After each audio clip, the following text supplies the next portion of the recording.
Hello, good afternoon, good evening, everybody, and happy Halloween. This is Anthony DeSimone with his Halloween edition of Penguins Pointers. So let's get started. To look at the recap, we're going to look at the last three games that the Penguins have played. All three of them were wins. Looking first back at the 24th when we played the Nashville Predators and won by the score of 2-1 in overtime. A really great defensive game. Fleury was outstanding once again, and Phil Kessel showed up once again for the Penguins, and that was the game where I can guarantee you, and myself falls into this category, a lot of Penguin fans probably were expecting the Predators to pretty much roll over us. We were on the road. We struggled really bad against Dallas, and we walked into Nashville, and we managed to walk out with a win. And I think that was a huge boost to the Penguins' morale, which takes us to the 28th when we faced off on the road against the Capitals. Really great hockey game here. Two stellar goaltenders going at it all the way till the third period, where finally both teams were able to break the ice. But the Penguins got the better half and got 3 goals early in the third period and ended up rolling past the Capitals 3-1. In the 29th, the following night, where the Sabres rolled into town, good old Dan Bylsma was back in the area. And another great matchup. This time we saw Zadkov in net. And this was kind of where we finally saw the offensive side of the Penguins finally come out, because they had finally gotten past that 3-goal hump and finally scored that 4th goal. It wasn't a pretty win. The Penguins had gave up a lot of shots. I believe it was 53 shots on goal for Zadkov, which is a lot of shots. That's more than I think Fleury has faced in any game that he's played this season. So give Zadkov a credit for his first start, only giving up 3 goals on 53 shots.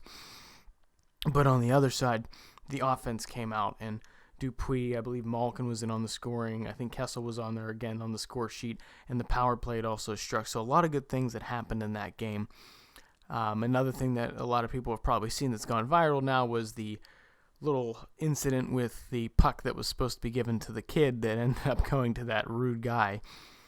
If you didn't, basically the premise was Dan Bylsma was tossing a puck over the glass to a young fan, and an older gentleman had just grabbed the puck and sat down in his chair. Well, of course, a lot of fans had booed the man, and no one was happy about how the scenario played out. So Dan Bylsma threw another puck over the glass later after there was another break in the action, and down came the steps was Iceberg, the Penguins mascot, had brought the child a Sidney Crosby jersey. So in the end, the child made out better, but just something really interesting that kind of stole the game. Even though the Penguins did win, the talk probably at the water cooler was probably that incident with the child. But now that you look at it, the Penguins have won 3 in a row again, and they look at a record of 6-4 now. My thoughts, it's better than my prediction. If you guys look back at my older blogs, I believe I said they were going to go, 3-6-1 was my guess. And I mean, they're looking at 6-4, and they took down the Predators and the Capitals, 2 games I was convinced they were going to lose, and I'm really impressed with how they had played. The power play, I categorize it as slowly improving, but that's really a stretch. It's at 9.4%, which is 29th in the league. The only other team worse than us is the Toronto Maple Leafs, who are in the 8% range. So it's still really bad, but we're starting to see some life come out of it. So I can't complain. I'm hoping they're starting to see what they need to do to make that power play work and are making adjustments, and hopefully we can get that power play improved. On the flip side, though, the penalty kill for the Penguins is really good this season. It's currently ranked 7th with a penalty kill percentage of 87.1%. I believe the top in the league is in the low 90s. I cannot recall. I think it was either Boston or Chicago. One of those 2 teams had the top spot on that. But nonetheless, 7th is a really good penalty kill. And I think that kind of counterbalances the fact that we're not converting on the power play, and it's helping us keep in the games because we're not letting up goals when we're shorthanded. Even though we're not scoring goals, at least we're kind of breaking the even mark here. Moving on down, I agree with the line adjustments. I think Kunitz is where he should be on the line now, down at the 3rd position. I like that Hornqvist is back on the top line with Crosby. I like that move. And I like how they put Dupuis up there as well. I think moving Perron down was nice. His productivity's not been great recently, so it's nice to see that they had shooken the lines up a little bit. I'm not a big fan of changing a lot of things, but that was something that me personally think that Kunis needed to come off that top line. I'm glad to see that they had finally made that adjustment. Lastly, this is a point that maybe we need to start considering as Penguin fans and as hockey fanatics. We need to look at the idea of maybe the Penguins are a defensive team instead of an offensive team. Yes, I said that. There are people that will probably disagree with me, but listen to the rationale for a second. They're not producing offensively right now. They have averaged 2 goals a game is currently the stat. But on the other hand, they're only allowing 2 goals per game as well. Allowing 2 goals per game is at the top of the league in terms of stats, whereas goals scored is toward the bottom end. So maybe we need to focus a little more on the defense. Play those 1-goal games. Not be afraid to get into a 1-0 win. Not be afraid to go into a 0-0 scenario into the third period. Play smart hockey, not rush up on a line and try to score a goal and then it backfires and we give up a goal the other way. I think we need to do that, and we have a stellar goaltender to build our defense around. Fleury is having a great start to the season, so why not build and help him out, like we've been doing for most of our games. The shot count is low for the opponent, the block shots for us is high, and as you can see, we're not giving up a ton of goals. The Dallas Stars getting 4 goals on us was an exception, but if you look back to that game was a mess from the get-go, because of that knuckleball goal that threw everybody off. And I'm sure Fleury wasn't happy about it, so he was rattled the rest of the night. But any other night, Fleury has his game cap on and he is ready to play. And if he's got a strong defense with him, there's no reason that he should have more than 10 shutouts. There's no reason that the Penguins' goals against average should stay below 2 for the entire season. They have a great defense. With that said, a perfect example of how or what can happen if you go on the offense is against Buffalo. We went on the offense. Yeah, we got 4 goals finally, but look, on the other side, we had given up 53 shots. 53 shots and only getting up 3 goals is really good on Zadkov's part, but that's not going to happen every night.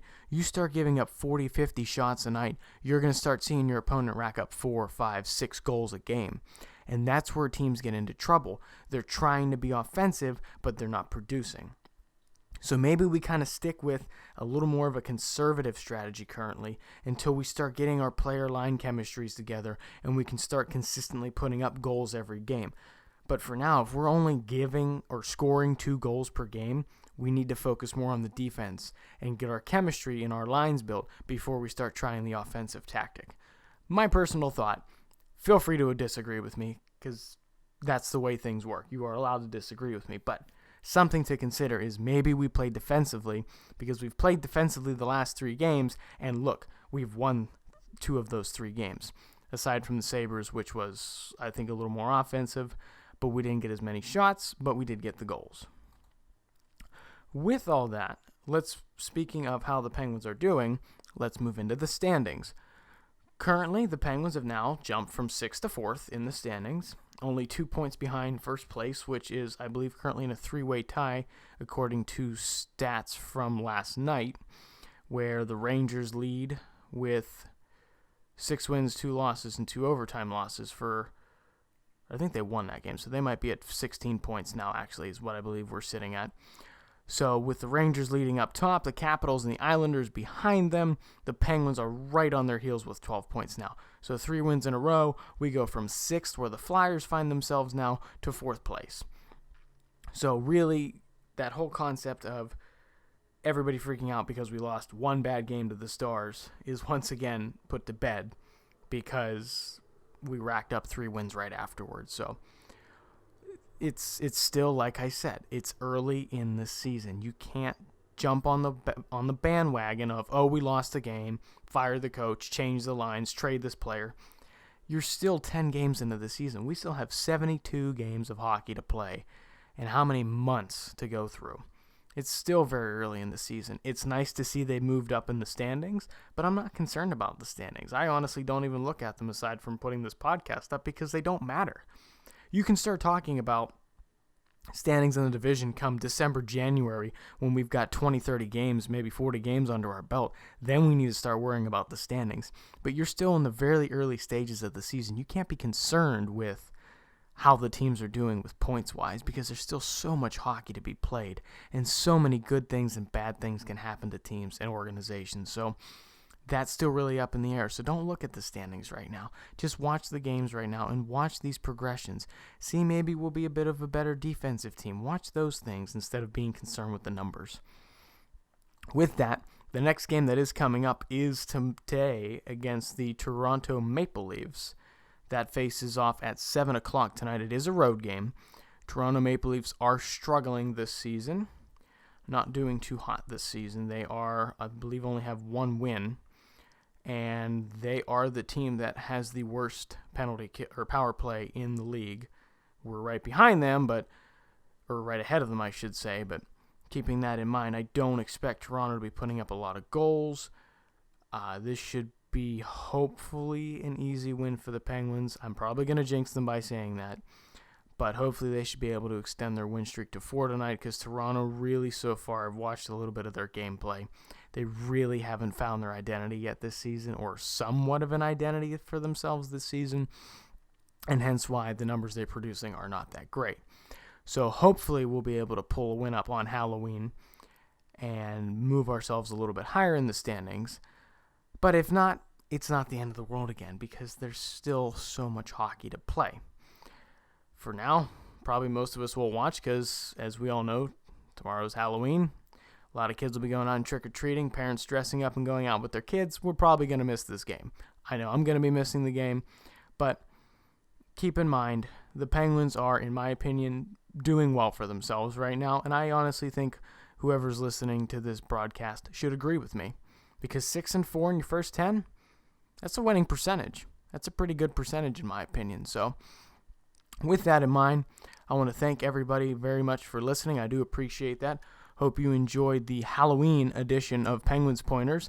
Thank you guys for listening. Please like and subscribe, and I will catch you guys next time. Take care.